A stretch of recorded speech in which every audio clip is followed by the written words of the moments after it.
Échouer lors des 100 premiers jours, c'est grave, mais si l'on réussit cette période, ce n'est pas gagné pour autant. C'est en substance ce que nous ont dit la quarantaine de chefs d'entreprise que nous avons rencontrés lors de l'enquête que nous avons menée pour l'ouvrage Les 100 jours des dirigeants, l'état de grâce existe-t-il? Cette phrase, en fait, elle illustre bien toute la complexité et l'importance de cette période de la prise de fonction pour les dirigeants. Alors si on a écrit ce livre, c'est parce qu'on a été frappé avec Marc Gerritsen et Philippe de Gonzague dans notre activité de consultant par la solitude en fait, du dirigeant lors de cette prise de fonction. Dans ces 100 premiers jours, en fait, le dirigeant voit énormément de monde, que ce soit en interne, notamment des collaborateurs, des équipes, mais aussi en externe. Et là, il s'agit de clients, d'institutionnels. Et pourtant, il y a des décisions très importantes qui doivent être prises, et à l'heure de la décision, le dirigeant est très seul. Et c'est quelque chose qui peut surprendre, notamment pour les primo-dirigeants. Ça, c'est la première raison qui nous a poussé à écrire cet ouvrage.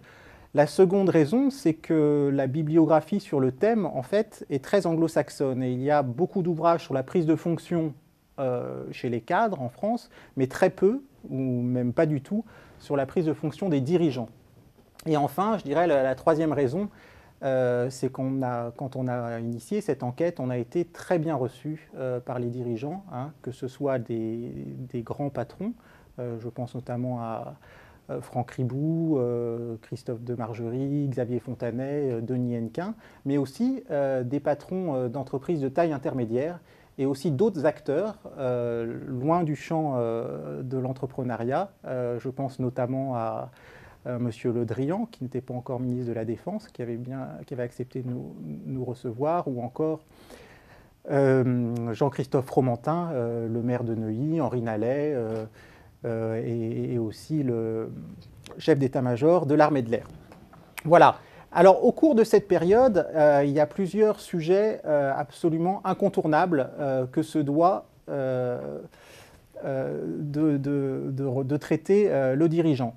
Mais avant tout, le dirigeant doit s'interroger sur le fait d'y aller ou pas. La question peut paraître un peu triviale, mais c'est absolument essentiel.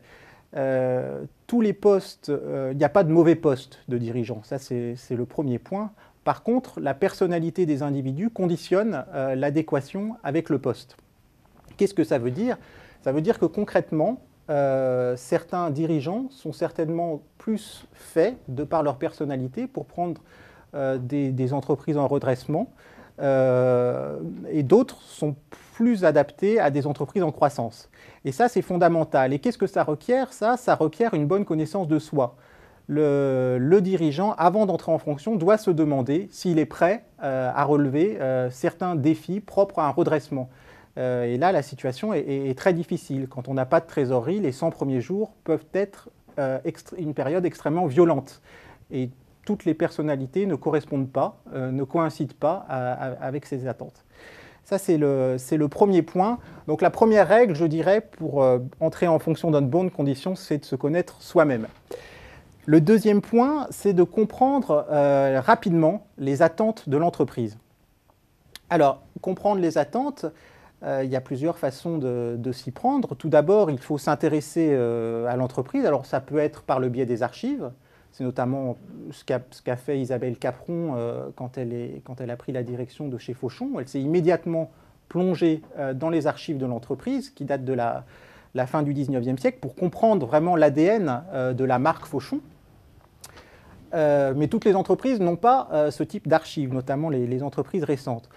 L'autre façon de s'y prendre, c'est évidemment, et ça c'est fondamental, de regarder les comptes. Mais malheureusement, dans les comptes, vous n'avez pas toute l'entreprise. Les comptes ne suffisent pas en eux-mêmes à comprendre la vie de la société.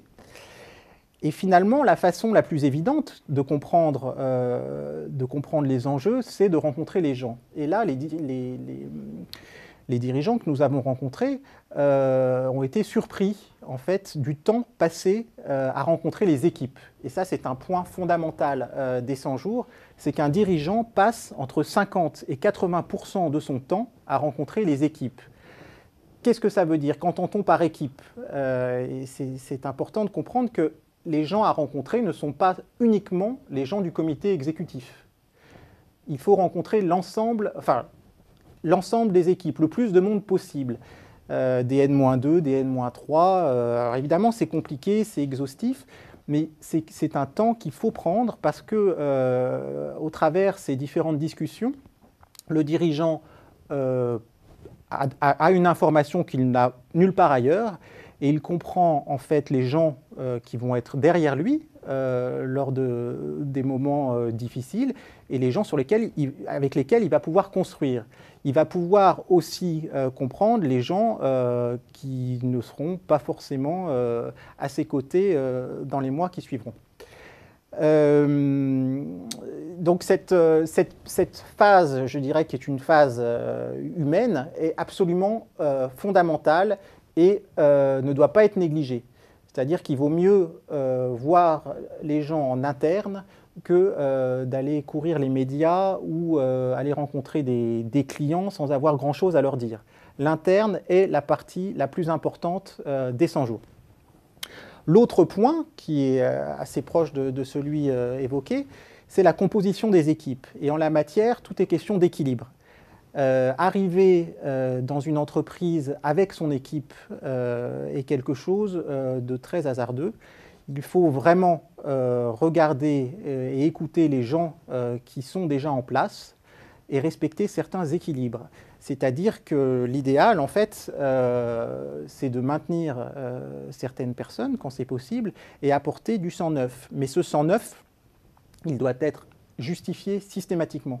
C'est-à-dire qu'on ne vient pas avec une équipe de copains. Ça, c'est quelque chose qui se voit notamment dans certaines ETI.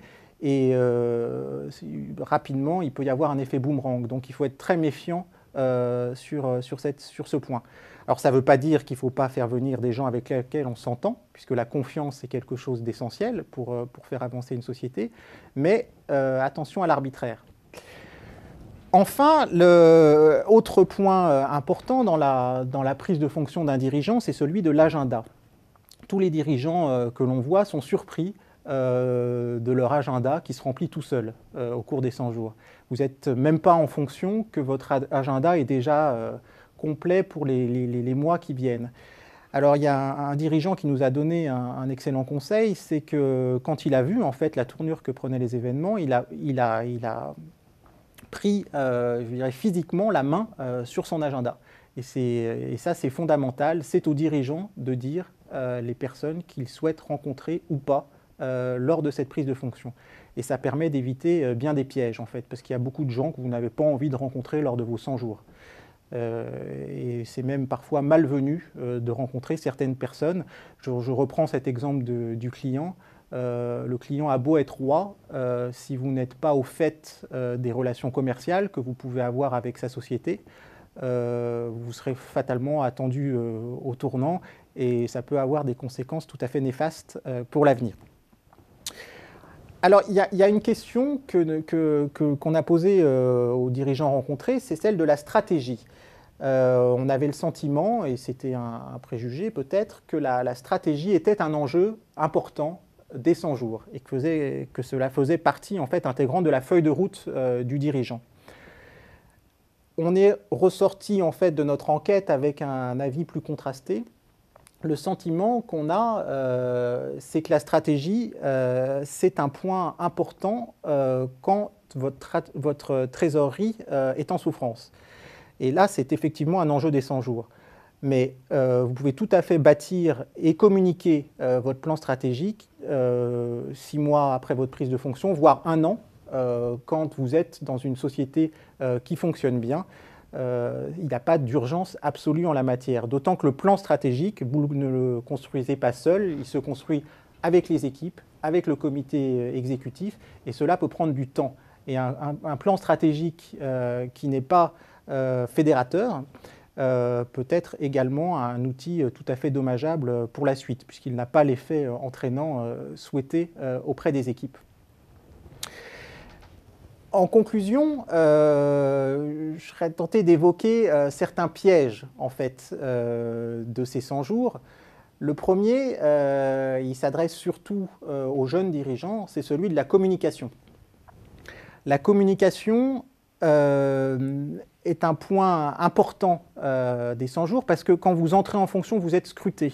Quoi que vous fassiez, vous êtes vu comme le nouvel arrivant, le nouveau patron. On regarde comment vous êtes habillé, on regarde avec qui vous parlez, on regarde si vous arrivez avec votre casque, si vous êtes venu en métro, hein, c'est l'exemple que donne Denis Hennequin, le PDG d'Accor. On regarde si vous parlez avec votre directeur financier en réunion ou pas, et si ce n'est pas le cas, on se dit mais pourquoi il ne se parle pas? Et tout est surinterprété. Donc ça, c'est un point absolument essentiel. L'autre point important en matière de communication, c'est la communication externe, et notamment les médias. Et là, en l'occurrence, le dirigeant doit s'interroger sur le bien fondé d'une prise de parole dans les médias. Est-ce que cela sera bénéfique pour sa société ou pas? C'est la question à laquelle il doit répondre avant de se lancer. L'autre piège, c'est celui des invitations. Quand vous devenez dirigeant, vous êtes beaucoup sollicité, beaucoup invité le soir à des expositions, à des multitudes de cocktails. Voilà, c'est pas forcément une priorité, même si ça peut être agréable, mais ça, les dirigeants le comprennent très rapidement.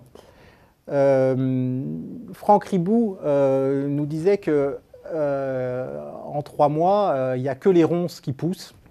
Il a certainement raison. En 3 mois, on n'a pas le temps de faire grand-chose, mais on se rend compte que dans les sociétés qui sont en difficulté, 3 mois, c'est beaucoup, et qu'il y a beaucoup de choses qui se jouent au cours de cette période.